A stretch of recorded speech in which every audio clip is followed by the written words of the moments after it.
So there are certain times of the year when it's customary to give a gift. If you're married, there's the wedding anniversary.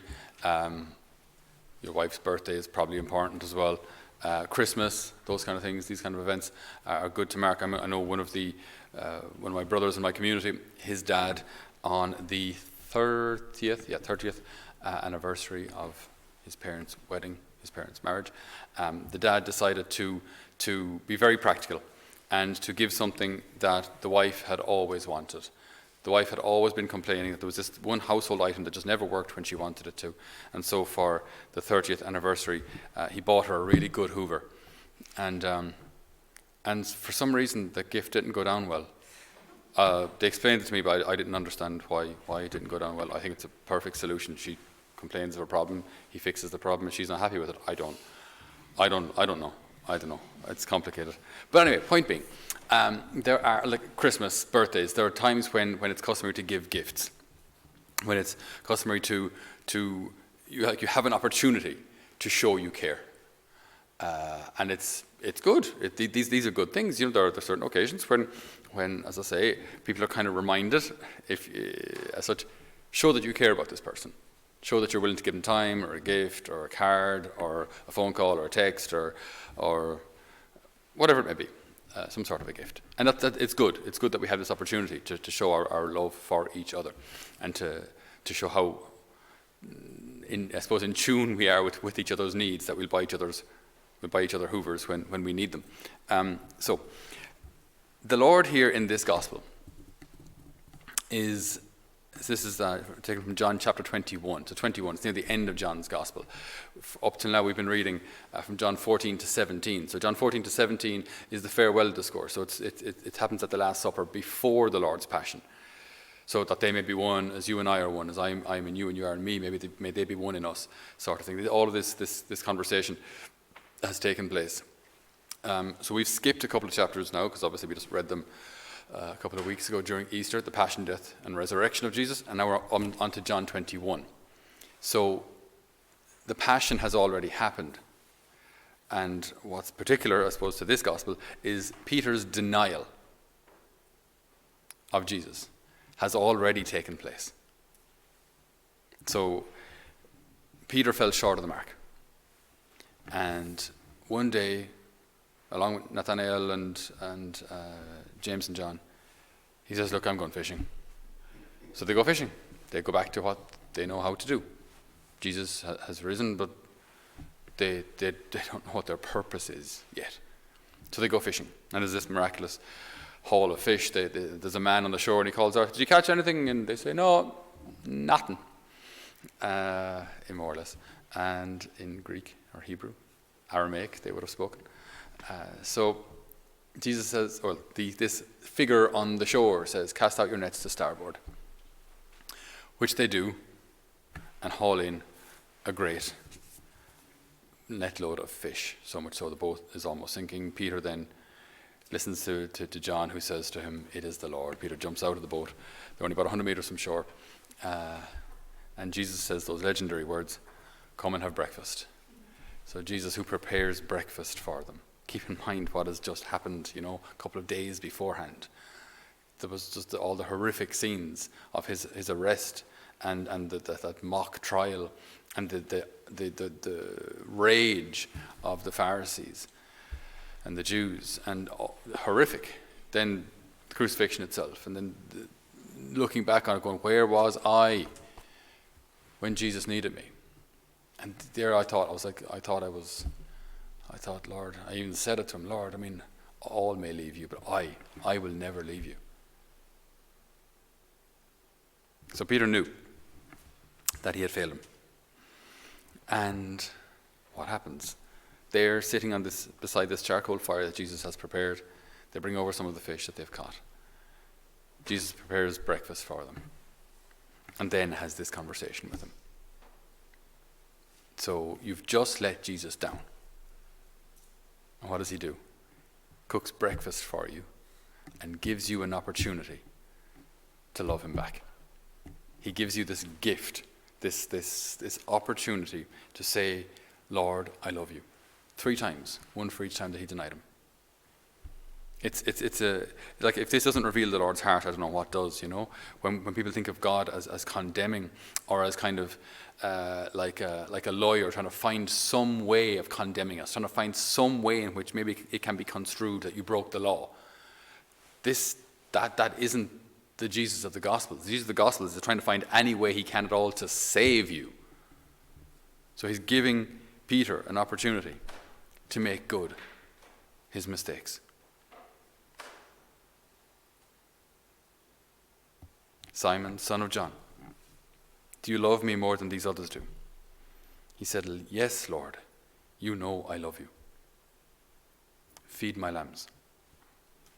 A second time he said to him, Simon, son of John, do you love me? He replied, yes, Lord, you know I love you. Jesus said to him, look after my sheep. Then he said to him a third time, Simon, son of John, do you love me? Peter was upset that he asked him a third time, do you love me? I think any of us would be, for a lot of reasons. One, Lord, did you believe me when I said it the other two times? Or maybe he's getting flashbacks of that mob and the mob mentality. Crucify him. And then, I know by your accent, you're a Galilean, aren't you? No, what man? I don't know this man. And then just how your heart would sink when you hear the cock crow. I let him down. I wasn't there. I saw Jesus do good. I've heard him preach so often. I've been with him for 3 years. We've camped out together. We've done everything together. I've been so proud of him on so many occasions when he shut down the scribes of the Pharisees. I've seen him work miracles. I've seen him console people. I've seen into those divine eyes. And then in the moment when he needed me, I balked.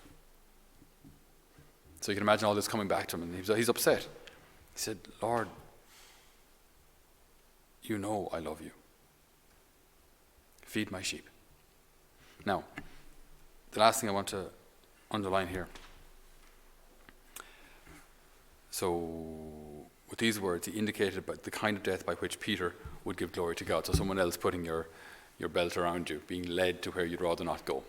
Jesus is prophesying that Peter is going to be led to Rome and will be crucified there. But he finishes then with, and after this he said, follow me. Now, maybe it's a small little detail, but for me that's just hugely consoling, because Peter falls short of the mark. He's given these opportunities to make good, if you will, just to verbalize at least the fact that, yes, I love you, Lord. I want to say this, but I want to also live it. Not just say it, I want to live this as well. But he's given the opportunity to say it. Jesus makes it so easy, presents it on a plate to him. Do you love me? Yes, I do. Follow me. Follow me. I haven't given up on you. You've made mistakes. You haven't gotten it all right. But we knew that during the Gospels. Peter was so hot-headed, he didn't get it always right. But the Lord has not given up on him. He has not reneged on his decision to make Peter one of the foundations on which the church will be built, and the head of the apostles. Follow me. Now, as I say, this means an awful lot to me, because I look at myself and I think I could be better. I should be so many things, so much more virtuous and patient and loving and all these other good things. And so many times I've fallen short of the mark, and the Lord gives me opportunities on a daily basis to love him. And then asks us after that, follow me. Do you want to follow me? So every day, what do we have? We have the gift of today. Today you have the gift of today.